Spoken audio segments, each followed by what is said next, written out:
NBA.com put out a list of 10 sophomores to watch. There's only one. There's only one that matters. Number one on the list, Paolo Banchero. Okay, rookie of the year, I guess. Whatever. Never heard of him. Irrelevant. Yeah. Jalen Williams, Oklahoma City Thunder, also didn't make the playoffs. Irrelevant. Which Jalen Williams? Just don't even know. Yeah. Like they say Jalen. Do we even know? Right. Number 3, Walker Kessler, another team that didn't make the playoffs. Walker tells me they're irrelevant. I really like Walker Kessler, by the way. Number 4, Benedict Mathurin, your guy from the draft last year. Kind of like yeah. Also didn't make the playoffs. No, he did not. We're sensing a theme here. Yeah. Number 5. Oh, here's a guy that made the playoffs. Here's a guy that broke the all-time rookie record, smashed, should I say, the all-time rookie record for three-pointers made. Also, let's put it this way. The big thing with Keegan is diversity is in his game. And is he just a corner 3 guy? No. What else does Keegan have to offer? Well, we already know one thing. He's a good nanny.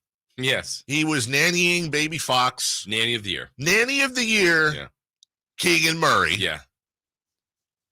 You know, there's a little call and response like De'Aaron at some point, like the baby be crying and they want Keegan to Keegan, and then he'd be like, Murray over here, you know, and goes and you know, he's pushing the stroller. Right. I almost said cart. But like I think in there too, they have his numbers in that playoff series. So he not only did make the playoffs, he started in a very competitive series. And I think he grew as the series went. I remember thinking, 100%. First couple games, but by the end, he was a factor in the series. Games 1 through 3, of which the Kings won 2 of 3, 3.3 points per game. Wow. 23% from the field. And he figured it out. Something popped. And for the remainder of the series, 14.5 points, 8 boards, 51%. And, you know, look, you're a rookie. What a crazy year. Rookie wall, college schedule, blah, blah, blah. You're in the playoffs. All this stuff's happening. Yeah, maybe the game was a little too big for him in the first couple. Well, and also you've got an offense that's featured around Sabonis, basically, and Fox was tremendous. So, I mean, you don't want to just stand and watch, but I think sometimes you're standing and watching somebody play great. So he figured it out. I hope between his rookie overall success and then what the organization asked him to do in the California Classic. Again, I know it didn't matter. It's 2 games, but I felt like they probably told him, Dave, you can shoot 400 times today. We don't care. It's not too much. Well, yeah. Do not stop shooting. Yeah. And so he was shooting, but he was aggressive. And I think that's what Fox and Sabonis are going to keep doing and pushing him to do that. I voted for him as Cal Classic player of the tournament. Yeah. Yeah. I think he received all the votes. Yeah, I think he did, as a matter of fact. He was great. You said something there. Barring injury, and I truly believe this, barring major injuries and adding a piece, this team's going to 100% contend for a title within the next 5 years. Go back to Fox and Sabonis, who are locked up. In this day and age of me, my, I got to get mine. I've got to put up the numbers. I got to do this. I got to do that. It's not an act. These guys want Keegan Murray to do more. They want to defer to him. They want him to be more aggressive, which, guess what, is going to ultimately mean, if it works, that's less opportunities and less points and less numbers for those guys.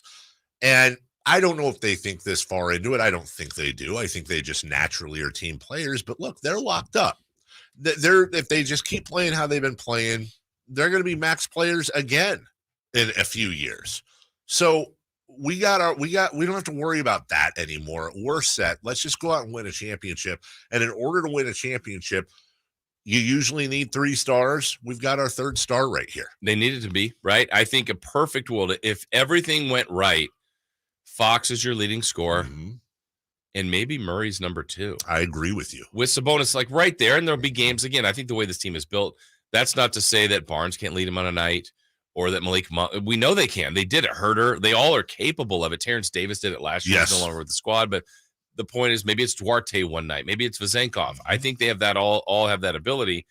But I think at the end, when you have averages and you play sample size, 25 or more games, Fox needs to be number 1. If you could have Keegan, the second leading scorer, at close to 20, with Sabonis being in the high teens and rebounding and assists, that to me is when this team would be at its best. That's an interesting thought. Would I take the bet that Keegan Murray will be the second leading scorer on the team? Let's just look at the numbers. I don't think he will be this year. 12.2 points a game last year. Domantas Sabonis was second on the team at 19. Yeah, I mean, that's a big jump, and you'd maybe even need Sabonis to drop a little, which is possible. The other part is that, I mean, there are quite a few more wings to choose from.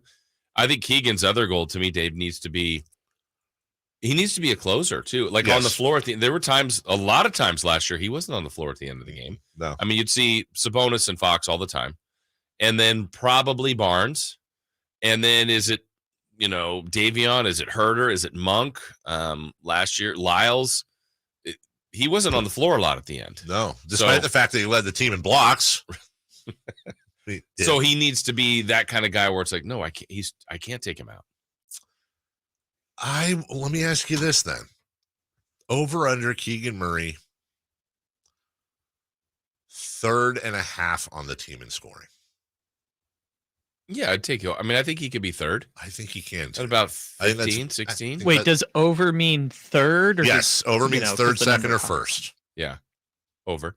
I think so. I think that's realistic. I think it's tough to ask him to improve 7 points a game. Yeah. But then, I mean, where's Monk going to be? Where's Herter going to be? Herter was at 15.2, Barnes 15, Monk 13.5, and then Keegan at 12.2. I mean, they had 6 guys in double figures last year, and Keegan was the lowest of those at 12. He didn't just sneak in. And then you had Trey Lyles at 7.5 points a game. I would take the over on that. And by the way, I really am resisting the Keegan hype, not because I don't believe in him, not because I don't think he can. I just don't want this crazy pressure on him. Look, if Keegan Murray comes out this year and he averages 15, 16 points a game and keeps the rest of his numbers there, and, maybe he hits only 180 3-pointers or what, that's still a great year, especially if he can improve on team concepts, defense, etc. But I truly do not believe it's even, I don't want to say out of the ballpark. I mean, it may not be realistic, but I don't think it's improbable that he could improve 7-8 points a game this year. People do that. People have done it. Absolutely. And he just strikes you as a guy. His biggest challenge is simply going to be on paper opportunities, I think, more than talent or ability to score. Yeah. And then as he goes up, who goes down, right? Maybe Sabonis a tad, maybe Fox a tad, maybe it's Barnes / Herter, which is all possible. But I still would think that it would be good if the Kings had 6 players in double figures again, or 6 or 7 even. I think they're a better team if less of that is put on. Imagine having to look around and pick your poison. Okay, well, we need to kill off Fox. He's ahead of the snake. Okay, cool. You've got Keegan and Herter and Monk and Sabonis. All right, we need to go after Sabonis and prevent that. Okay, cool. You have all the rest of these guys. If they have a true number 3 threat and Keegan Murray that can get aggressive and that begins to really create his own shot more. I don't have the numbers in front of me, Jason, but I'd love to see Keegan Murray's shots off assists last year versus his created shots. Yeah.